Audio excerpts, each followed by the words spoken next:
राव इंद्रजीत सिंह इस इलाके के बड़े लीडर हैं, कई बार MP MLA बने हैं, तो उनको भी अपने बात कहने का पूरा अधिकार है और उनको कोई टीस है तो कहनी चाहिए। बीजेपी खुद को सबसे अनुशासित पार्टी मानती है जी अब कहाँ ये अनुशासन नहीं, मैं बयानबाजी नहीं, मैं अपने अपने मन की बात कहने की बात हूँ। प्रजातांत्रिक प्रणाली में यदि कोई अपनी बात कहता है तो इसमें गलत काम क्या हो गया? राव इंद्रजीत तो कह रहे हैं कि हरियाणा में सरकार नहीं बनाते हमारी वजह नहीं, राव इंद्रजीत नहीं, दक्षिण हरियाणा ने 3 बार विधानसभाएं चुनाव जीती बीजेपी ने, 3 बार उनका भी योगदान रहा। हरियाणा की जनता और खासतौर से अहिरवाल के लोगों ने भरपूर समर्थन और प्यार दिया, तब जाके भाजपा की सरकार बनी। आप तो ये कह रहे हैं कि मोदी के चेहरे पे चुनाव लड़ते हैं आप? नहीं, भाजपा में राव इंद्रजीत सिंह का भी पूरा योगदान है और हर कार्यकर्ता का योगदान है, जो भारतीय जनता पार्टी का छोटे से लेकर बड़े से बड़ा पदाधिकारी का योगदान है।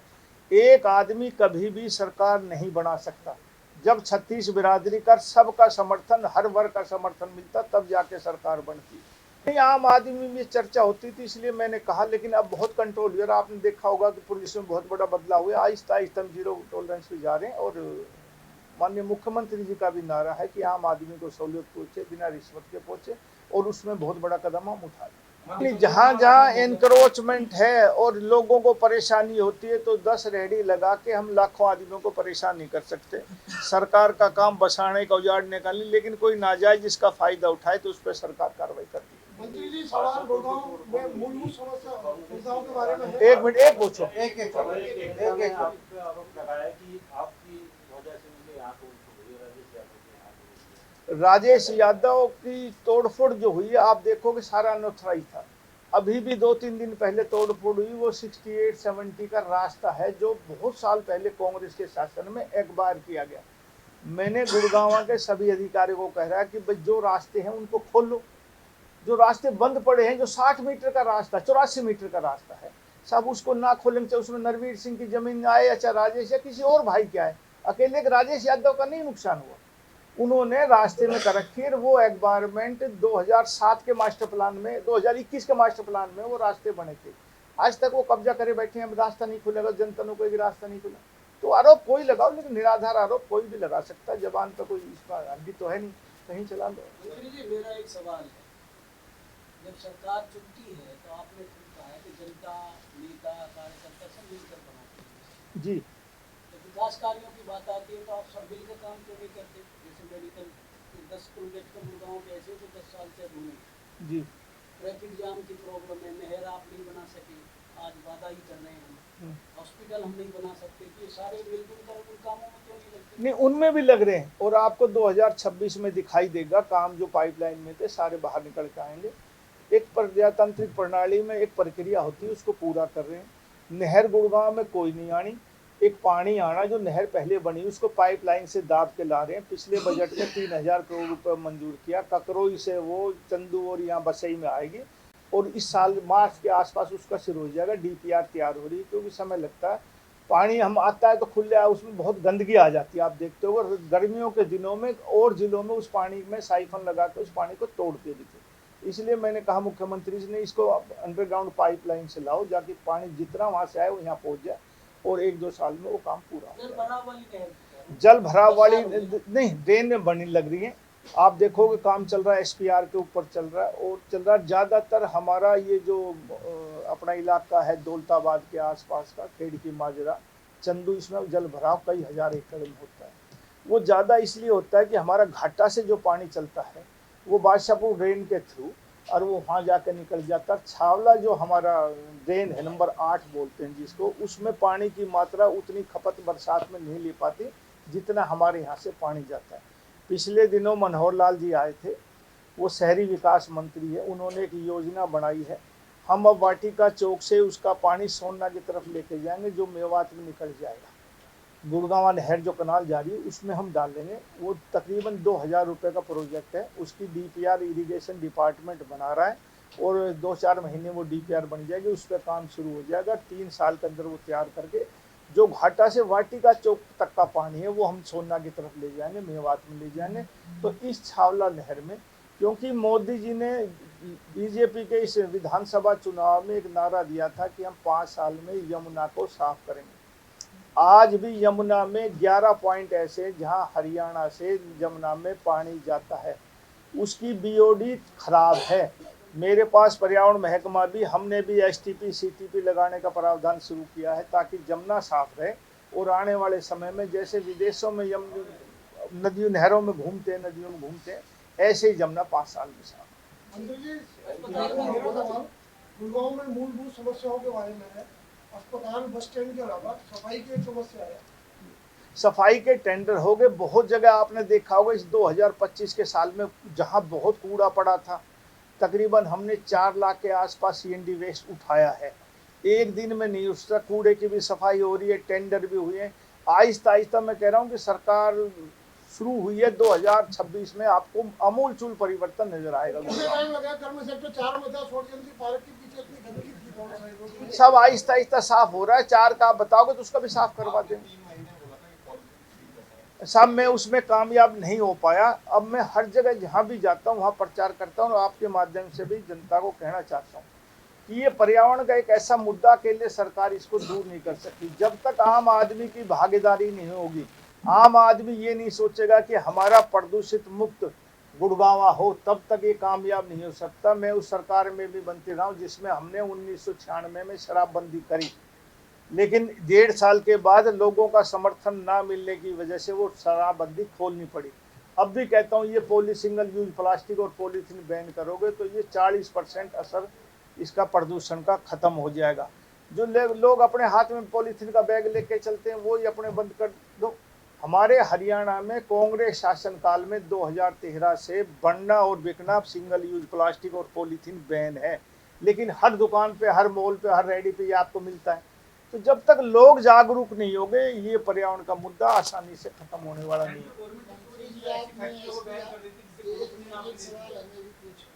मंत्री जी, आपने एसपीआर की अभी चर्चा करी है। महाघाटा के आगे से लेके अगर ये वाटिका चौक तक आप जाएं तो अधिकांश सड़क दोनों तरफ से खराब है। नहीं, उसके हम ऊपर डीपीआर तैयार हो रही साहब। हमने एक तो डीपीआर तैयार कर दी NH 48 से और वाटिका चौक तक, उसका टेंडर लगा रहे हैं।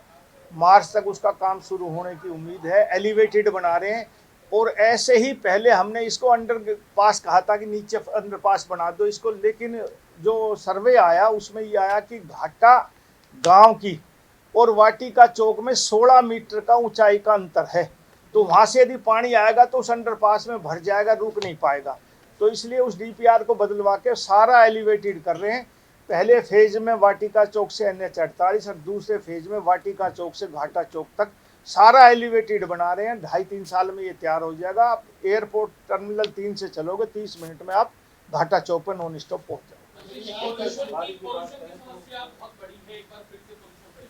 जी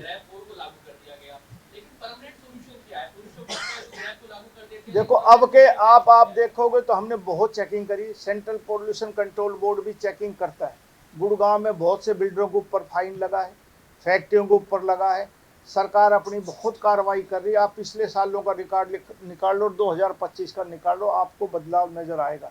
लेकिन फिर भी मैं कह रहा हूँ जब तक आम आदमी जागरूक नहीं होगा ये एकदम खत्म नहीं हो सकता।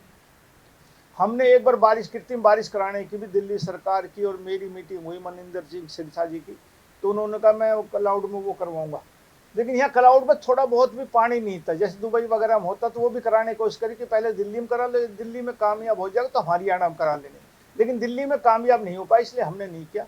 लेकिन साइंटिस्ट बहुत कुछ रिसर्च कर रहे हैं कि इसका क्या परमानेंट इसका सोल्यूशन हो। एक दिन में नहीं होगा, लेकिन आहिस्ता आहिस्ता कोई न कोई इसका समाधान निकालने जा रही है। विधायक जी भी आपके साथ हैं, आपका रोड मैप क्या है, आगे का क्या विकास यहाँ पर आप लोग? देख गुड़गांव में ऐसे बहुत से रोड हैं जो रुके पड़े हैं, कनेक्टिविटी ठीक नहीं है। गुड़गांव में 1-1 घंटा लग जाता है एक स्थान से दूसरे स्थान पर जाने में। आप देखो 2014 से 19 तक हमने सारे अंडरपास बनाए, द्वारका एक्सप्रेस बनाया, बादशाहपुर एलिवेटेड बनाया, और 5 साल तक भारतीय जनता पार्टी की सरकार बादशाहपुर, खासतौर से ग्रामीण इलाका, ये सारा आउटर गुड़गांव बादशाहपुर में आता था। यहाँ इंडिपेंडेंट MLA बना, उतने काम नहीं हो पाए। जो विकास की गति 14 से 19 चली थी वो 19 में आके रुक गई। अब माननीय मुख्यमंत्री जी भी बहुत सोच रहे हैं कि गुड़गांव का विकास हो, क्योंकि गुड़गांव एक तो सबसे ज़्यादा रेवेन्यू देता है, दूसरा दिल्ली के बहुत नज़दीक है, तो यहाँ से ही विकास का पैसा जाता है। तो यहाँ डेवलपमेंट हो तो आपको मैं कह रहा हूं कि 2026 में आपको बदलाव नजर आएगा। बस स्टैंड की बात है, हॉस्पिटल की, ये सब अभी 2-3 महीने में आपको शुरू होते नजर आएंगे। एक ना, हर साल का जवाब देंगे, एक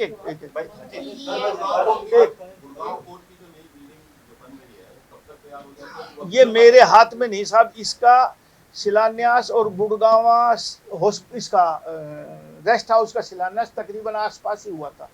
वो जुडिशरी का काम था, कर पीडब्ल्यूडी रही थी, लेकिन जुडिशरी ने अपने हाथों में ले रखा था। मैंने वो 2.25 साल में रेस्ट हाउस तैयार कर दिया, लेकिन अब ये वो उनकी देख रेख में काम हो रहा, तो वे करेंगे। पैसे की तरफ सरकार की तरफ से कोई कमी नहीं है, काम उन्होंने करवाना, वे करवाना। सर यही बात तो लोग कह रहे हैं कि कांग्रेस वाले की सरकार ने अपने लिए फाइव बना लिया, लेकिन बस स्टैंड और अस्पताल नहीं बना पाए। नहीं, मैं कहता रहा हूँ मार्च तक आप उम्मीद रखो, बस स्टैंड और हॉस्पिटल की दोनों की आधारशिला रखती जाए।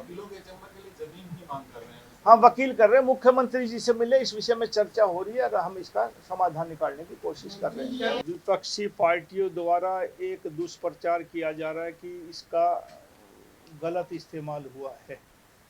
मैं ये आप लोगों के माध्यम से हरियाणा की जनता को बतलाना चाहता हूँ कि जी राम जी नाम ये मनरेगा के उस पर रखा गया है। जब ये कांग्रेस ने शुरू किया तो 1991 में इसकी चर्चा हुई और इसका 2004 के आसपास इसका नाम रखा गया नरेगा, और नरेगा के बाद इसका 2000 के एक बार बाद में भी इसका नाम बदला गया। महात्मा गांधी जी के 2 अक्टूबर के जन्मदिन पर इसका नाम मनरेगा रखा गया। अब 2025 में भारतीय जनता पार्टी ने, सरकार ने इसका नाम कर दिया विकसित भारत जी राम जी। इसमें ये हुआ कि पहले गारंटी होती थी 100 दिन की, अब इस बिल में हुआ है कि 125 दिन की गारंटी और 60 दिन की छूट दी गई है। जब कटाई और बिजाई का जमींदार या मजदूरों का समय होता है तो उसमें इसकी छूट दी गई है। अमूमन तौर पे ये देखा जाता है प्रैक्टिकल तौर पर कि जब गांव में मनरेगा के तहत पंचायतें काम करवाती है तो खास तौर से हरियाणा में मजदूर तबका काम नहीं करता। लॉग बुक और वो एमसी भरी जाती है, एमबी भरी जाती है, तो उसमें आदमियों के नाम डाल दिए जाते हैं, काम तकरीबन मशीन से करवाया जाता है। लेकिन आम आदमी की गारंटी डिजिटल माध्यम से उनकी पेमेंट उनके नाम पर सीधे जाए, तो इससे आम मजदूर जिनको ज़रूरत है उनको ये पैसा मिलेगा। और 125 दिन की इसमें गारंटी दी गई, जो पहले 100 दिन थी। और जहाँ तक कांग्रेस शासन में, ये कांग्रेस पार्टी ये बात करती है कि भाई इसका नाम बदल दिया, इसमें गारंटी नहीं है। मैं एक बताना चाहता हूँ कि नाम बदलना ये हमारा काम नहीं। नाम बदला देश में आज़ादी के बाद तक, अब तक जब तक भारतीय जनता पार्टी की सरकार बनी, ऐसी देश में 600 परियोजनाएं हैं जिनका नाम गांधी और नेहरू पर रखा गया। तो उस समय में इनको दिक्कत नहीं हुई। अब इसका सिर्फ नाम बदला है और काम भी ज़्यादा दिया गया है। 100 दिन की बजाय 125 दिन की गारंटी दी गई है। तो आपके माध्यम से जनता को ये कहना चाहता हूँ कि ये विपक्षी पार्टी द्वारा जो प्रचार किया जा रहा है, डिजिटल माध्यम से इसकी पेमेंट होगी और 125 दिन साल की गारंटी दी है। और हरियाणा में इस जी राम जी के तहत सबसे ज़्यादा मजदूरी पूरे देश के अंदर हरियाणा में दी जाती है। इसमें सभी राज्यों में 60% सेंट्रल गवर्नमेंट देगी और 40% प्रदेश सरकार देंगी। सिर्फ नॉर्थ ईस्ट को छोड़कर, नॉर्थ ईस्ट में 90% केंद्रीय सरकार देगी और 10% राज्य सरकारें देगी। वो पहले भी ऐसे देती आई थी और ये सब मुख्यमंत्रियों से पूछ के हुआ है। आम जनता पे इसका फर्क नहीं पड़ेगा, पैसे चाहे प्रदेश सरकार दे चाहे केंद्र सरकार दे, पैसा मजदूरों को मिलना है। जो कामगार मजदूर है उनको पैसा मिलेगा, इसमें कोई कटौती नहीं की जाएगी। ये जनता फैसला करती है कि लोग किस चीज़ को पसंद करते हैं। आज ये अच्छा बुरा मैं नहीं कह सकता, जब चुनाव आते हैं प्रजातांत्रिक प्रणाली में चुनाव ही एक फैसला है कि लोगों को क्या चीज़ पसंद आई क्या नहीं आई पसंद। लोग यदि इसका बुरा मानेंगे तो चुनाव परिणाम बताएगा। लेकिन ये कहना कि कोई भी आप काम करो, उसमें विपक्षी पार्टी जब तक कोई अपना आंदोलन नहीं करेगी या जनता के बीच में जाने का उनका माध्यम नहीं है, तो कभी वोट चोरी के नाम पे, कभी जी राम जी के नाम पे जनता के बीच में जाते बरगलाने का काम करते हैं। अभी आपने पिछले दिनों देखा होगा कि वोट चोरी के नाम पे कांग्रेस ने बहुत प्रदर्शन की, सारे देश में की, और बिहार में 17 दिन तक राहुल गांधी जी और तेजस्वी यादव ने तकरीबन हर जिले को कवर किया। परिणाम क्या आया? कांग्रेस की 6 सीटें आई 243 में से। तो जनता फैसला करती है कि कौन सी योजना ठीक है, नाम बदलने से काम चलेगा या काम करने से काम चलेगा। इसमें ज़्यादा गारंटी दी गई है, ज़्यादा लोगों को फायदा होगा, और ये एक अच्छी योजना सरकार लाई है। जब विपक्षी पार्टियां दुष्प्रचार करती है तो सत्ता पक्ष उसका जवाब जरूर देता है। और एक चौथा स्तंभ आप लोगों को ही माना गया है कि आपके द्वारा आम आदमी तक ये बात पहुंचाई जाए। पार्टी के कार्यकर्ता भी गांव वाइज वार्ड वाइज जाके इसका प्रचार करते हैं, लेकिन आपके अखबार, आपका टीवी बहुत दुनिया देखती है, इसलिए आसानी से साधन मुहैया हो जाता है और आम आदमी तक इसकी बात पहुंचती है। पहले ऐसा होता था कि पंचायत के एक आदमी ने, सरपंच ने फैसला कर दिया, जो काम की जरूरत ना हो वो भी जरूरत हो जाती है। अब सरकार ने ये कहा है कि ग्राम सभा की मीटिंग में जो फैसले होंगे, और वो होंगे, पहले ये था गड्ढा खोद दिया, गड्ढा भर दिया, तो जो काम होना चाहिए था, इतना पैसा लगाने के बाद भी इसका उतना फायदा लोगों को नहीं हो पाया जितना होना चाहिए था। अब ग्राम सभा की मीटिंग में फैसला होगा और वो काम होगा। और ग्राम सभा की मीटिंग भी साल में, हमने कहा कि हर तीसरे महीने ग्राम सभा की मीटिंग होनी चाहिए, ताकि लोगों को पता लग सके कि गांव में क्या काम हो रहे हैं। पहले 5 आदमी 7 आदमी जो पंचायत या सरपंच होता तो अपना फैसला कर लेता था, अब ऐसा नहीं होगा। और जब ग्राम सभा की मीटिंग होगी तो आम आदमी उसमें चर्चा करेगा, आम आदमी गाँव की तकलीफों को बताएगा और वो काम ठीक ढंग से होगा। तो ग्राम सभा के द्वारा ही सरपंच और पंचायत चुने जाते हैं। और ग्राम सभा में यदि कोई मीटिंग हो जाए, हम सरकार हैं लेकिन हम भी विधानसभा का सत्र बुलाते हैं, लोगों से सलाह लेते हैं। आज भी हम जो बजट पेश करने जा रहे हैं, हर वर्ग हर तबके से लोगों से मुख्यमंत्री जी सलाह ले रहे हैं। तो एक आम आदमी की भागीदारी हो जाए, उसमें कुछ न कुछ अच्छा रिजल्ट निकल के आता है।